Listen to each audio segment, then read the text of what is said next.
runta gobolka Doolo ee magaalada Wardheer waxa ka qabsoomay shir looga arrinsanayay xaaladda guud ee nabadgelyada gobolada Doolo iyo Qorraxay kulankan oo ay shirgudoominayeen gudoomiyaha gobolka Doolo mudane Cabdulaahi Deeq Xasan iyo gudoomiyaha gobolka Qorraxay mudane Shaafi Maxamed Cabdi ayaa diiradda lagu saaray xaaladda nabadgelyada labada gobol iyo degmooyinka dariska ah ee gobolada Doolo iyo Qorraxay. shirkan ayaa waxa ka soo qayb galay hogaaminta labada gobol kuwa degmooyinka sohdimaha wadaaga iyo hay'adaha nabadgelyada lamahooda kala duwan ee ka howlgala goboladaasi, taasoo gabagabadii la isla qaatay isla markaasina la isla meel dhigay dardargelinta amniga gobolada in la sii adkeeyo gaar ahaan degmooyinka sohdimaha wadaaga iyo waliba sidoo kale la dagaalanka deegaamaynta sharci darrada ah, isla markaasina cidii ku kacda arrimahaasi talaabo sharciga waafaqsan laga qaadi doono. gudoomiyaha gobolka Doolo mudane Cabdulaahi Deeq Xasan iyo gudoomiyaha gobolka Qorraxay mudane Shaafi Maxamed Cabdi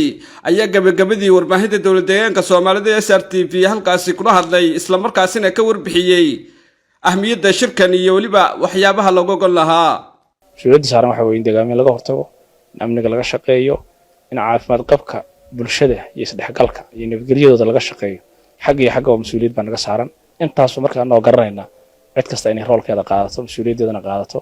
yaan isla qaadanay gabagabadii kulanka shaqooyinka wanaagsan lagu qabtay kadib waxaan isla qaadanay in kulanka la joogteeyo oo heer gobol 3 biloodba hal mar la soo yimaado iyadoo lagu qiimeynayo 3 bilood wixii qabsoomay iyo wixii aan qabsoomin.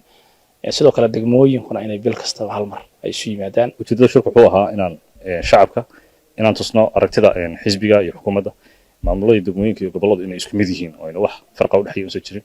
waxa weeye mas'uuliyadaas ay hayaan ee dhammaan mataqaanay degmooyinka iyo maamulka ay wada hayaan adeeg isku mid aan la siin doono. waxyaabaha maartay khilaafaadka iyo wax dhexda ku jirana si loo xalliyo ay u arkaan maartay inayna maadaama jiraan dad badan oo fursadaha ka faa'iideystay in dadka iska horkeenaan ama dadkaas qurbo joog ha noqdaan qayb kamid ah ama ha noqdaan dad ganacsataa, dad siyaasiyiin fashil bay ha noqdaan, dad maartay dana gaar kale interest gaar leh in dadka iska horgeenayaan. waxaan tusaynay midnimada hogaamineed.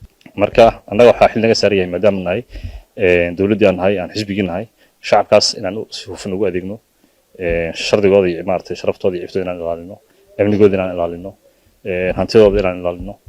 wax kastoo mataqaanay dib ku noqonaya inaan ka hortagno rabnaa, khilaafaadka dhexdooda inaan xalino, wixii kale tan mataqaanay soo socda inaan ka hortagno. marka taasaan ku xaqiijinayna shirkan degmooyinku aad iyo aad baan u bogaadinayna shaqo bogaadin laba qabteen iskood bayna u qabsadaan shaqooyinka maartay waxyaabaha dadka deegaameen noqoto ay ka hortagaan, haday noqoto cid ay tuugiyo waxaas mataqaanay ka wada shaqeeyaan hay'adaha amniga soo kortay. shirka waxa isna qayb ka ahaa maartay hay'adaha amniga kamid ahaa, guushinada degmooyinka iyo gobolada kamid ahaa. runtii iyaguna mataqaanay dhinacooda wixii warbixina iyo qaabka u shaqeeyaan bay soo jeediyeen. marka waxaan isleenahay shirkan haddii la yiraahdo inaan ka gobol ahaan aan quarter ka dhigno 3 bilood baa aan mar qabano oo marka xigta dunida Qorraxay aan ku qabano. degmooyinkuna inay sidoo kale ay bil kasta ay shirkan oo kale ay qabsadaan waa shirkii amniga waana waxa weeye shir wuxuu noqonayaa dawlad wanaag iyo dilsanaag ku salaysan.